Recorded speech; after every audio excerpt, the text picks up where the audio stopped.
ನಮಸ್ಕಾರ ಸ್ನೇಹಿತರೆ, ನಮ್ಮ ನಂಬಿಕೆಗೆ ಸ್ವಾಗತ ಸುಸ್ವಾಗತ. ಸ್ನೇಹಿತರೆ, ನಮ್ಮೆಲ್ಲರಿಗೂ ಸಾಮಾನ್ಯವಾಗಿ ನಿಗೂಢ ಮತ್ತು ರಹಸ್ಯಭರಿತ ವಿಚಾರಗಳತ್ತ ಆಕರ್ಷಿತರಾಗುವುದು ಸರ್ವೇ ಸಾಮಾನ್ಯ. ಈ ಪ್ರಕೃತಿಯೇ ಹಾಗೆ ಮನುಷ್ಯನಿಗೆ ಬದುಕಿನ ಜೊತೆಗೆ ಭ್ರಮೆಯನ್ನು ಕಾಣದಂತೆ ಅಳವಡಿಸಿಬಿಟ್ಟಿದೆ. ಕೆಲವರಿಗೆ ಆ ವಾಸ್ತವ ಸತ್ಯ ಅರ್ಥವಾಗುವುದರೊಳಗೆ ಬದುಕಿನ ಅರ್ಧ ಭಾಗ ಮುಗಿದಿರುತ್ತೆ. ಮತ್ತೆ ಕೆಲವರು ಭ್ರಮೆಯಲ್ಲೇ ತಮ್ಮ ಬದುಕನ್ನೇ ಸವಿಸುತ್ತಿರುತ್ತಾರೆ. ಇಂದಿಗೂ ನಮ್ಮ ದೈನಂದಿನ ಬದುಕಿನಲ್ಲಿ ಕುತೂಹಲ ಕೆರಳಿಸುವ ವಿಚಾರಗಳೆಷ್ಟೋ, ಆದರೂ ಇಂದಿಗೂ ಕೆಲವು ವಿಚಾರಗಳು ನಮ್ಮ ಬದುಕಿನಲ್ಲಿ ಅಚ್ಚಳಿಯದೆ ಹಾಗೆ ಉಳಿದುಕೊಂಡಿವೆ. ಅಂತಹವುಗಳಲ್ಲಿ ಒಂದಾಗಿರುವುದು ಅಂದರೆ ತಂತ್ರ ಸಾಧನೆ. ತಂತ್ರ ಸಾಧಕರಲ್ಲಿ ನಾನಾ ಪಂಗಡಗಳು ಪಂಥಗಳಿದ್ದರೂ ಕೂಡ ಅವರ ಆಚಾರ ವಿಚಾರಗಳು ವಿಭಿನ್ನವೇ. ಮನುಷ್ಯನಿಗೆ ತಲೆ ಹೊಕ್ಕಿರುವ ಪರಮ ಪದವೇ ಮೋಕ್ಷ ಅಥವಾ ಮುಕ್ತಿ.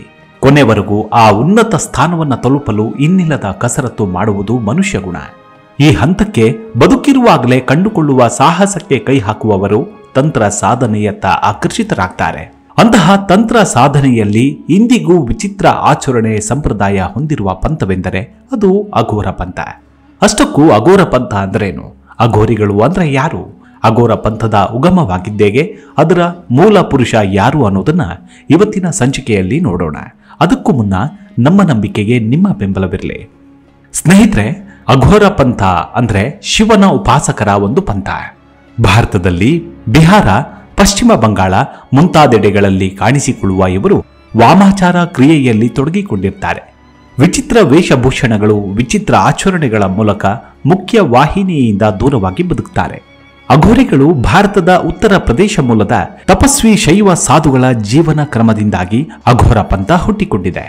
7ನೇ ಮತ್ತು 8ನೇ ಶತಮಾನದ ನಡುವೆ ಮಧ್ಯಕಾಲೀನ ಭಾರತದಲ್ಲಿ ಹುಟ್ಟಿಕೊಂಡ ಶೈವ ಧರ್ಮದ ತಾಂತ್ರಿಕ ಪುರಾಣೇತರ ರೂಪವಾದ ಕಪಾಲಿಕ ಸಂಪ್ರದಾಯದಿಂದ ಕವಲೊಡೆದು ಇಂದಿಗೂ ಅಸ್ತಿತ್ವ ಕಾಯ್ದುಕೊಂಡಿರುವ ಏಕೈಕ ಪಂಥವೆಂದರೆ ಅದು ಅಘೋರ ಪಂಥ. ಅವರ ಪೂರ್ವಜರಂತೆಯೇ ಅಘೋರಿಗಳು ಕೂಡ ಸಾಮಾನ್ಯವಾಗಿ ಮರಣೋತ್ತರ ಆಚರಣೆಗಳಲ್ಲಿ ತೊಡಗುತ್ತಾರೆ. ಆಗಾಗ್ಗೆ ಸ್ಮಶಾನದಲ್ಲಿ ವಾಸಿಸ್ತಾರೆ.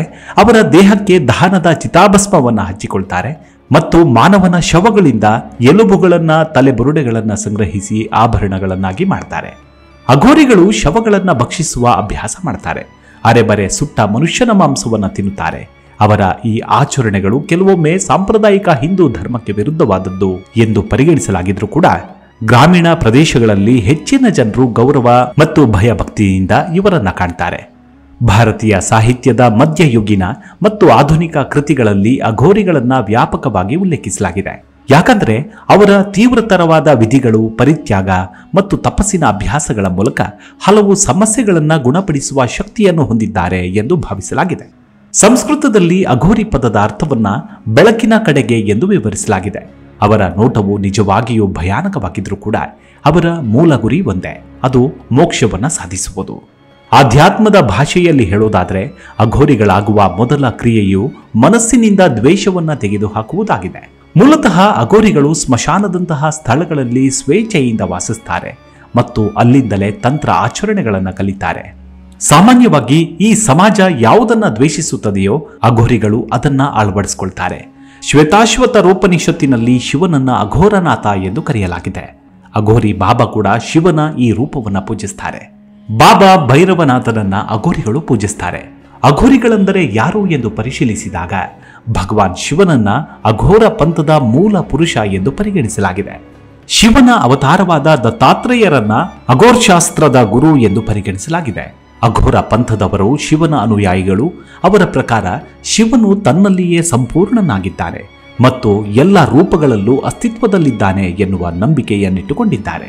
ಶಿವನ 5 ರೂಪಗಳಲ್ಲಿ ಅಘೋರ ಕೂಡ ಒಂದು. ಅಘೋರಿಗಳು ಶಿವನ ಆರಾಧಕರು ಮತ್ತು ಶಿವಾರಾಧನೆಯಲ್ಲಿ ಯಾವಾಗಲೂ ಮಗ್ನರಾಗಿರ್ತಾರೆ. ಇದರೊಂದಿಗೆ ಮೃತದೇಹದ ಬಳಿ ಕುಳಿತು ಸಾಧನೆಯನ್ನ ಮಾಡ್ತಾರೆ. ಯಾಕಂದ್ರೆ ಈ ಮೃತದೇಹವನ್ನ ಶಿವ ಪ್ರಾಪ್ತಿಗೆ ದಾರಿ ಎನ್ನುತ್ತಾರೆ. ಅವರು ತಮ್ಮ ಧ್ಯಾನದಲ್ಲಿ ಮೃತದೇಹದ ಮಾಂಸ ಮತ್ತು ಮದ್ಯವನ್ನ ಅರ್ಪಿಸ್ತಾರೆ.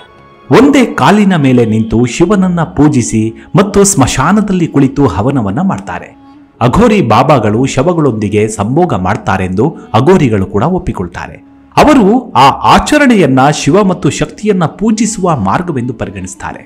ಮೃತದೇಹದೊಂದಿಗೆ ದೈಹಿಕ ಚಟುವಟಿಕೆಯನ್ನ ಮಾಡುವ ಸಮಯದಲ್ಲಿ ಮನಸ್ಸು ದೇವರ ಭಕ್ತಿಯಲ್ಲಿ ತೊಡಗಿದ್ದರೆ ಅದು ಅತ್ಯುನ್ನತ ಮಟ್ಟದ ಸಾಧನೆ ಎಂದು ಅವರು ನಂಬುತ್ತಾರೆ.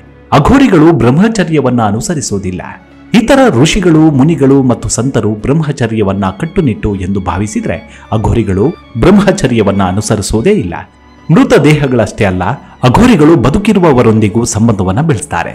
ಅವರು ದೇಹದ ಮೇಲೆ ಬೂದಿಯನ್ನ ಹಚ್ಚಿಕೊಳ್ಳುವ ಮೂಲಕ ಶವಗಳೊಂದಿಗೆ ದೈಹಿಕ ಸಂಬಂಧವನ್ನ ಮಾಡ್ತಾರೆ.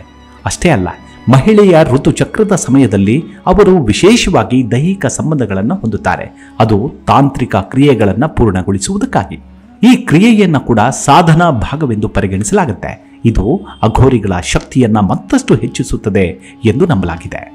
ಅಘೋರಿಗಳು ಯಾವಾಗಲೂ ನರಮುಂಡವನ್ನ ಅಂದರೆ ಮಾನವ ತಲೆ ಬುರುಡೆಯನ್ನ ತಮ್ಮೊಂದಿಗೆ ಇಟ್ಟುಕೊಳ್ತಾರೆ. ಇದನ್ನ ಕಾಪಾಲಿಕ ಎಂದು ಕರೆಯಲಾಗುತ್ತೆ. ಶಿವನ ಅನುಯಾಯಿಗಳಾಗಿರುವ ಅಘೋರಿಗಳು ನರಮುಂಡವನ್ನ ತಮ್ಮೊಂದಿಗೆ ಇಟ್ಟುಕೊಂಡು ಅದನ್ನ ತಮ್ಮ ಆಹಾರದ ಪಾತ್ರೆಯನ್ನಾಗಿ ಬಳಸ್ತಾರೆ. ಇದಕ್ಕೆ ಪೌರಾಣಿಕ ಹಿನ್ನೆಲೆಯನ್ನ ಗಮನಿಸಿದ್ರೆ, ಒಮ್ಮೆ ಶಿವನು ಬ್ರಹ್ಮನ ತಲೆಯನ್ನ ಕತ್ತರಿಸಿ ಹಿಡಿದು ಇಡೀ ವಿಶ್ವವನ್ನ ಸುತ್ತಿದ ಎಂಬ ನಂಬಿಕೆಯ ಆಧಾರದ ಮೇಲೆ ಈ ಪದ್ಧತಿಯನ್ನ ಅನುಸರಿಸ್ತಾರೆ. ಅಘೋರಿ ಸಂಪ್ರದಾಯವನ್ನ ಮುಂದುವರಿಸಿದ ಮೊದಲ ಅಘೋರಿ ಬಾಬಾ ಅಂದ್ರೆ ಅದು ಕಿನಾರಾಮ್ ಬಾಬಾ.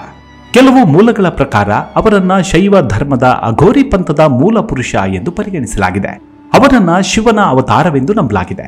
1658ರಲ್ಲಿ ಉತ್ತರ ಪ್ರದೇಶದ ಚಂದೌಲಿ ಜಿಲ್ಲೆಯ ಸಕಲ್ದಿಹಾ ತೆಹಸಿಲ್ ಅಡಿಯಲ್ಲಿ ರಾಮಗಢ ಗ್ರಾಮದಲ್ಲಿ ಕ್ಷತ್ರಿಯ ಕುಟುಂಬವೊಂದರಲ್ಲಿ ಅವರ ಜನನವಾಗುತ್ತೆ. ಅವರನ್ನೇ ಅಘೋರಿ ಪಂಥದ ಮೂಲ ಗುರು ಎಂದು ಪರಿಗಣಿಸಲಾಗಿದೆ. ಬಾಬಾ ಕಿನಾರಾಮ್ 1658ರಲ್ಲಿ ಭಾದ್ರಪದ ಕೃಷ್ಣ ಪಕ್ಷದಲ್ಲಿ ಜನಿಸ್ತಾರೆ. ಸುಮಾರು 150 ವರ್ಷಗಳ ಕಾಲ ಬದುಕಿದ್ದ ಬಾಬಾ ಕಿನಾರಾಮ್ ಅವರು ಅಘೋರಾಚಾರ್ಯ ಬಾಬಾ ಕಿನಾರಾಮ್ ಎಂದೇ ಖ್ಯಾತಿ ಪಡೆದಿದ್ರು. ನಂತರ ಸೆಪ್ಟೆಂಬರ್ 21, 1771ರಂದು ಅವರು ಜೀವಂತ ಸಮಾಧಿಯಾದರು. ಅಘೋರ ಸಂಪ್ರದಾಯದ ಕೇಂದ್ರವೆಂದು ಪರಿಗಣಿಸಲ್ಪಟ್ಟಿರುವ ಬಾಬಾ ಕಿನಾರಾಮ್ ಸ್ಥಳ ಅಂದರೆ ಕ್ರಿಂಗ್ ಕುಂಡ್ ವಾರಣಾಸಿಯ ಅತ್ಯಂತ ಹಳೆಯ ಆಶ್ರಮ. ಅವರ ಜನ್ಮ ರಹಸ್ಯವನ್ನ ಕೆದಕಿದ್ರೆ, ಬಾಬಾ ಕಿನಾರಾಮ್ ಅವರು ಜನಿಸಿದ 3 ದಿನಗಳವರೆಗೆ ಅಳಲಿಲ್ಲ, ತಾಯಿಯ ಹಾಲನ್ನು ಕುಡಿಯಲಿಲ್ಲ. ನಂತರ 4ನೇ ದಿನದಂದು 3 ಸನ್ಯಾಸಿಗಳು ಈ ಮಗುವಿನ ಬಳಿಗೆ ಬಂದು ಮಗುವನ್ನ ತಮ್ಮ ತೋಳುಗಳಲ್ಲಿ ಎತ್ತಿಕೊಂಡು ಕಿವಿಯಲ್ಲಿ ಏನನ್ನೋ ಪಿಸುಗುಟ್ಟಿದ ಕೂಡಲೇ ಆಶ್ಚರ್ಯವೆಂಬಂತೆ ಅಳತೊಡಗಿತು. ಆ ದಿನವನ್ನೇ ಇಂದಿಗೂ ಲೋಲಾರ್ಕ್ ಷಷ್ಠಿ ಹಬ್ಬವನ್ನಾಗಿ ಆಚರಿಸಲಾಗುತ್ತೆ. ಇಂದಿನ ಪಾಕಿಸ್ತಾನದಲ್ಲಿರುವ ಬಲೂಚಿಸ್ತಾನದ ಲಿಯಾರಿ ಜಿಲ್ಲೆಯಲ್ಲಿ ಹಿಂಗ್ಲಾಂಜ್ ಮಾತಾ ಅಂದ್ರೆ ಅಘೋರ ಪಂಥದ ಮುಖ್ಯ ದೇವತೆಯ ಆಶೀರ್ವಾದ ಪಡೆದು ಸಾಮಾಜಿಕ ಕಲ್ಯಾಣ ಮತ್ತು ಮಾನವೀಯತೆಯ ಸಂದೇಶದೊಂದಿಗೆ ತಮ್ಮ ಆಧ್ಯಾತ್ಮಿಕ ಪ್ರಯಾಣವನ್ನ ಪ್ರಾರಂಭಿಸುತ್ತಾರೆ. ಇಂದಿಗೂ ಅವರನ್ನ ಅಘೋರ ಪಂಥದ ಮೂಲ ಗುರುವೆಂದು ಪರಿಗಣಿಸುತ್ತಾರೆ. ಆದರೂ ಅಘೋರಿಗಳ ನಡೆ ಇಂದಿಗೂ ನಿಗೂಢವಾಗಿದ್ದು, ಸಾಮಾನ್ಯ ಮನುಷ್ಯರಿಗಿಂತಲೂ ಅಘೋರಿಗಳಂದ್ರೆ ಅನ್ಯಗ್ರಹ ಜೀವಿಗಳೇನೋ ಎಂಬಂತೆ ಭಾಸವಾಗುತ್ತೆ. ಆದರೂ ಅವರಲ್ಲಿ ಇಂದಿಗೂ ಲೋಕ ಕಲ್ಯಾಣಕ್ಕಾಗಿ ತಮ್ಮ ಬದುಕು ಮುಡಿಪಾಗಿಟ್ಟಿರುವ ನಾನಾ ಗುರುಗಳಿದ್ದಾರೆ. ಆದರೆ ಅವರು ಮನುಷ್ಯನ ಕಣ್ಣಿಗೆ ರಾಚುವುದಿಲ್ಲ. ಕುಳಿತಲ್ಲಿಯೇ ಪ್ರತಿಯೊಬ್ಬರ ಚಲನವಲನವನ್ನ ಅರಿಯಬಲ್ಲರು. ಅಷ್ಟೊಂದು ಸಾಮರ್ಥ್ಯರು, ಬಲಶಾಲಿಗಳು ಹಾಗೂ ನಿರ್ದಯಿಗಳಾಗಿರ್ತಾರೆ. ಅವರ ಮುಂದುವರೆದು ಈಗಾಗಲೇ ನಾನಾ ಪಂಥಗಳು ವಿಸ್ತೃತಗೊಂಡಿವೆ. ಮುಂದಿನ ಸಂಚಿಕೆಯಲ್ಲಿ ಮತ್ತೆ ಸಿಗೋಣ. ಅಲ್ಲಿವರೆಗೂ ನಿಮ್ಮ ಆರೋಗ್ಯದ ಕಡೆ ಗಮನವಿರಲಿ. Take care. ನಮಸ್ಕಾರ.